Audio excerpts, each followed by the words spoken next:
Hello all, welcome back to my channel. आपण आज practice set 29 आपण आज सॉल्व करणार आहे. पण त्याच्या आधी त्याचा लॉ काय आहे ते आपण शिकून घेऊ. म्हणजे इंडॉसेसमधला आता आपण आत्तापर्यंत 2-3 लॉ बघितले, त्याच्यामधला हा एक आहे. तर तो काय आहे बघूयात. A raise to M raise to N आहे इथे. That is the power of a number in index form. म्हणजे हा नंबर आहे, म्हणजे 5 स्क्वेअर आहे. हे आपण कसं वाचणार, 5 स्क्वेअर रेज टू 3 आहे. 5 स्क्वेअर रेज टू 3 म्हणजेच 5 स्क्वेअर किती टाइम्स मल्टिप्लाय होणार आहे, 3 टाइम्स. बरोबर. हे रेज टू 3 आहे म्हणजे इंडेक्सला काय आहे, 3 नंबर आहे. सो 5 स्क्वेअर हा 3 टाइम्स मल्टिप्लाय होईल. बरोबर. म्हणजेच मग आपण जेव्हा मल्टिप्लायचं साईन येतं मध्ये, तेव्हा आपण इंडेक्सचं काय करतो, ॲडिशन करतो.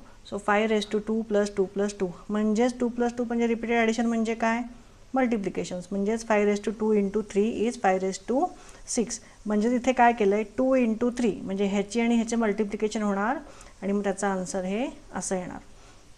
इथे नेक्स्ट प्रॉब्लेममध्ये बघा, 7 रेज टू -2 रेज टू -5 म्हणजे 7चं स्क्वेअर आहे. 7 रेज टू -2 ते 5 टाइम्स आपल्याला मल्टिप्लाय करायचं आहे. बरोबर.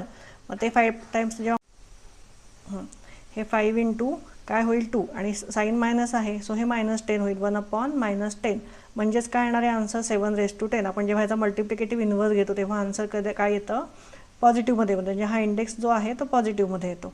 म्हणजेच हे बघा, ए रेज टू -m असेल तर इज इक्वल टू आपण आन्सर कसं लिहिणार, 1/a रेज टू m. आणि इथे जर मायनस असेल तर आपण इथे असं आन्सर लिहून इथे काय येणार, साईन पॉझिटिव्ह. तर त्याच्यावरून आता आपण आन्सर हे करूयात. आता प्रॅक्टिस सेट सॉल्व करू. त्याच्याकरता आधी हे बघून घ्या, हा फॉर्म्युला म्हणजे हा नवीन लॉ काय आहे, A raise to M raise to N. म्हणजे ए रेज टू एम आहे जो n टाइम्स असेल आणि ए रेज टू एम आहे तो n टाइम्स असेल. तर ए रेज टू काय होणार आहे, A raise to M into N म्हणजे दोघांचं इथे मल्टिप्लिकेशन होणार आहे आणि मग आपण ते सिम्प्लिफाय करणार, त्याचा आन्सर लिहिणार आहे. नेक्स्ट पेजवर बघा, इथे हे लॉज आहेत. हे सगळे तुम्ही पाठ करून घ्यायचे. हे लॉज एका पेजवर लिहून घ्या आणि तुम्ही जिथे अभ्यासाला बसा तिथे समोर लावून ठेवा आणि हे रोज लॉज हे वाचत जा, खरं रीड करत जा. म्हणजे हे तुमचे पाठ होऊन जातील, कारण हे तुम्हाला पुढे पण उपयोगी पडणार आहेत. तर आत्ता आपण कुठल्याप्रमाणे ह्याच्याप्रमाणे आत्ता आपण प्रॅक्टिस सेट 29 सॉल्व करणार आहे. A raise to M raise to N is equal to A raise to M into N. त्याप्रमाणे आता प्रॅक्टिस सेट 29 आपण सॉल्व करणार आहे.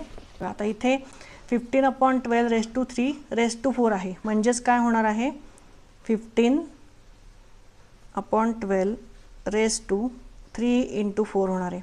बरोबर. म्हणजेच 15/12 रेज टू 3 4 किती होणार आहे, 12. ठीक आहे सोपं. फक्त आता हे आपल्याला सिम्प्लिफाय करायचं आहे. ह्याची व्हॅल्यू फाइंड करायला गेलं तर ते खूप मोठं होईल. समोर फक्त आपल्याला हे सिम्प्लिफाय करायला सांगितलेलं आहे. सेकंड बघूयात काय आहे, 3 raise to 4 raise to -2.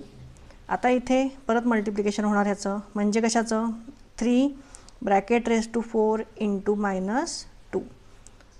So हे काय होणार आहे, 4 2 जा 8 आणि साईन काय येणार आहे, मायनस. तो 3 रेज टू -8. वरती हवं तुम्हाला लिहून देते, युझिंग लॉ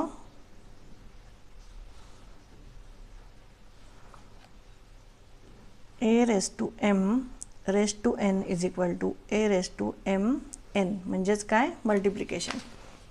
हा लॉ कायम लक्षात ठेवा हे सॉल्व करताना प्रॅक्टिस 29. थर्ड बघूयात काय आहे,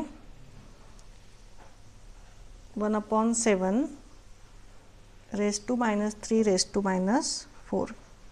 सॉरी, रेज टू 4 आहे only.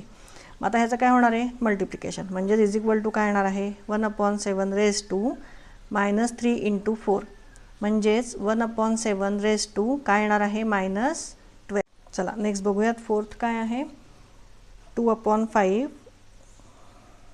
Raise to -2 raise to -3. म्हणजेच 2/5 रेज टू -2 इंटू -3. बरोबर. म्हणजेच काय येणार आहे, 2/5 रेज टू 3 2 जा 6 आणि मायनस मायनस काय होणार आहे, प्लस. सो फक्त रेज टू 6 एवढंच आन्सर येणार आहे.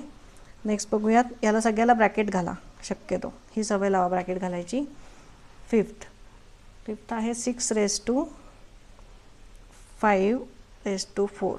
म्हणजेच 6 raise to 5 into 4 is equal to किती येणार आहे, 5 4 जा 20. So 6 raise to 20. नेक्स्ट बघूयात काय आहे, 6/7 raised to 5 raised to minus 2 sorry plus 2 आहे. So is equal to 6/7 raised to 5 into 2 is equal to 6/7 raised to 10. चला नेक्स्ट बघा काय आहे 2/3 raised to 4 raised to 5 म्हणजेच काय होणार आहे याचं 2/3 ब्रॅकेट raised to -4 into 5 म्हणजेच 2/3 ब्रॅकेट raised to -20. नेक्स्ट बघा 5/8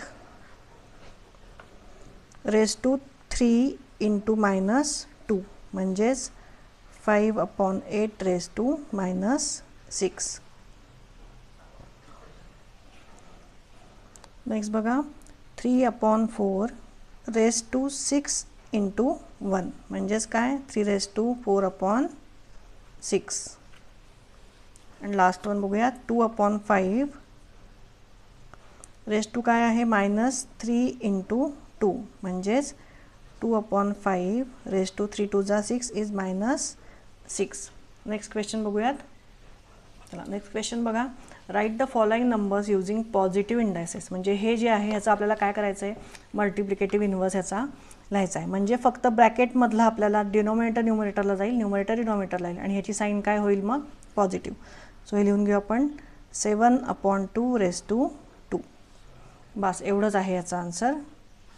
त्याच्यानंतर 3/11 raised to 5 6/1 raised to 3 आणि last one y raised to -4 आहे. म्हणजे आता हे काय होणार डिनॉमिनेटरला जाणार 1/y raised to 4 म्हणजे -4चं +4 होणार. बस एवढंच सोपं आहे हे. हा लेसन खूप सोपा आहे. तर ह्याची थोडीशी फक्त प्रॅक्टिस करा म्हणजे तुमचे लॉज तुम्ही फक्त स्टडी करा ह्याचे की हे जे मी तुम्हाला सांगितले हे ब्ल्यू बॉक्समधले हे लॉज तुम्ही फक्त स्टडी करा म्हणजे हा लेसन तुम्हाला एकदम सोपा जाईल आणि आता तुमचा कुठलाही म्हणजे एक्झाम्पल सोडताना चुकणार नाही एक्झाममध्ये. ठीक आहे. तुम्हाला माझा व्हिडिओ आवडला असेल तर नक्की लाईक आणि सबस्क्राईब करा. थँक्यू.